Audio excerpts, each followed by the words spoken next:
গোল টেবিলে সোফাতে বসে দেখবেন একটা বেয়াদব আওয়ামী লীগ 10টার সাথে একসাথে তর্ক করবে, তার গলার ভয়েসটা এরকম। কিন্তু ঐতিহাসিক বাস্তবতা হচ্ছে আওয়ামী লীগ প্রচন্ড কাপুরুষের দল। এখনকার পূর্ব পাকিস্তানে তাজউদ্দিন আহমেদ সন্ধ্যার পরে একটা টেপ রেকর্ডার নিয়ে একটা কাগজ কলম নিয়ে 32 নম্বরে গেছেন, শেখ মুজিবকে বলছেন যে মুজিব ভাই, আমাদের যে বাস্তবতা দেখতে পাচ্ছি আমাদের সবাইকে পলাইতে হবে, তা আপনি দয়া করে একটা স্বাধীনতার ঘোষণা রেকর্ড করে দেন, আমরা পরবর্তীতে এটা গ্রামে গ্রামে মহল্লাতে পাড়ায় এটা শোনাবো মানুষকে। শেখ মুজিব এটা করতে অস্বীকার করেছে।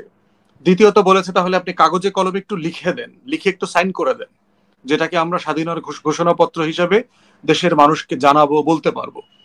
শেখ মুজিব তো অস্বীকার করেছে, বলে যে না না এগুলো প্রয়োজন নাই। আজকের ক্র্যাকডাউনের প্রতিবাদে 2 দিন পরে মানে পরশু 27শে মার্চ দেশব্যাপী সকাল সন্ধ্যা হরতাল দিয়েছি, তুই বাড়িতে গিয়ে নাকে তেল দিয়া ঘুমা।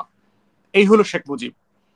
সেলফ সারেন্ডার করেছে, সেনাবাহিনীর সাথে ডেকে এনে নিজে পালানোর ব্যবস্থা করেছে, এবং তার পরিবারের সকল নিরাপত্তা কিন্তু পাকিস্তান সেনাবাহিনীর কাছে ছিল পুরো 9 মাস। 1,500 টাকা করে মুজিব ভাতা পাইতো। তার বাচ্চা শেখ হাসিনার বাচ্চা হয়েছে কিন্তু ক্যান্টনমেন্টে হাসপাতালে। কথা বলে আবার নেগোসিয়েশনে যায় কখন? পৃথিবীর ইতিহাসে স্বাধীনতার ঘোষণা দেওয়ার পরে কোন রাজনৈতিক দল কি নেগোসিয়েশনের টেবিলে বসে?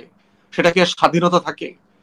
দ্বিতীয়ত দেখেন 25 তারিখে ক্র্যাকডাউন হচ্ছে বাংলাদেশে, তখন এর পুরো আনা নেওয়ার খরচ পাতি, ট্রান্সপোর্ট সবকিছু পাকিস্তানি বাহিনী করেছে। যুদ্ধ কোথায় করলো? কে যুদ্ধ করেছে? আওয়ামী লীগের নেতা। আওয়ামী লীগের তখন 70 সালে নির্বাচিত এমএলএ ছিল এম এ মোহাইমেন। ঢাকা, আগরতলা, মুজিবনগরে সে পরিষ্কার করে বলেছে যে আওয়ামী লীগের কোনো প্রমিনেন্ট নেতা, পরিচিত পদস্থ কোনো নেতা যুদ্ধ করে নাই। তাহলে আওয়ামী লীগ একটা কাপুরুষের দল, এটা কিন্তু বুঝতে হবে। সে হচ্ছে ঐতিহাসিকভাবেই দেখবেন যে অন্যের এজেন্ডা হাইজ্যাক করা, অন্যের রাজনীতি হাইজ্যাক করা, অন্যের ইস্যু হাইজ্যাক করে নিজে কিভাবে ক্ষমতায় যাওয়া যায় সেই রাজনীতিটা সে বরাবর করেছে। এবং এই স্যাবোটাজের রাজনীতিতে হইল তার পিএইচডি করা। আপনি দেখেন 90-এর দশকে জামাতের কেয়ারটেকার আন্দোলনটা সে হাইজ্যাক করেছে, হাইজ্যাক করে সে রাজনীতিটা করলো জামাতকে দিয়ে। জামাত শিবিরের সাথে ব্যাপক সংঘর্ষ, মারামারি সারা দেশে, 173 দিন হরতাল, সবকিছু করেছে। এরপরে দেখেন লগি বৈঠাতে আওয়ামী লীগের নেতা কর্মীরা কেউ মারামারি করেছে? করে নাই। বস্তি থেকে লোক ভাড়া করে এনে মারামারি করেছে।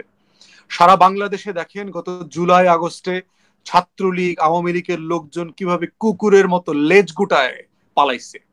কোথাও তো একটা মিছিল করে নাই। বঙ্গবন্ধু এভিনিউতে 32 নম্বরে যখন বাড়ি ঘর পোড়ায় দিচ্ছে আওয়ামী লীগের নেতাদের, কোথায় একটা মিছিল করেছে? তো 75-এর সময় দেখেন যখন শেখ মুজিবকে সপরিবারে মেরে ফেলছে, সারা ঢাকা শহরে একটা মিছিল প্রতিবাদ করেছে? কেউ করেছে? যেই খন্দকার মোশতাক আওয়ামী লীগের ক্যাবিনেটে শেখ মুজিবের ক্যাবিনেটের মন্ত্রী ছিল, সেই ক্যাবিনেট থেকে 21 জন এসে, বাকশাল থেকে এসে আপনার খন্দকার মোশতাকের অধীনে মন্ত্রিসভায় অংশগ্রহণ করেছে, শপথ নিয়েছে। তো ঐতিহাসিকভাবে কিন্তু আওয়ামী লীগের নেতা কর্মীরা একটা কাপুরুষ এবং প্রচন্ড ভীরু প্রকৃতির, মানে বাকাওয়াস টাইপের লোক। দেখবেন মাইকের সামনে ব্যাপক চিৎকার চেঁচামেচি করবে,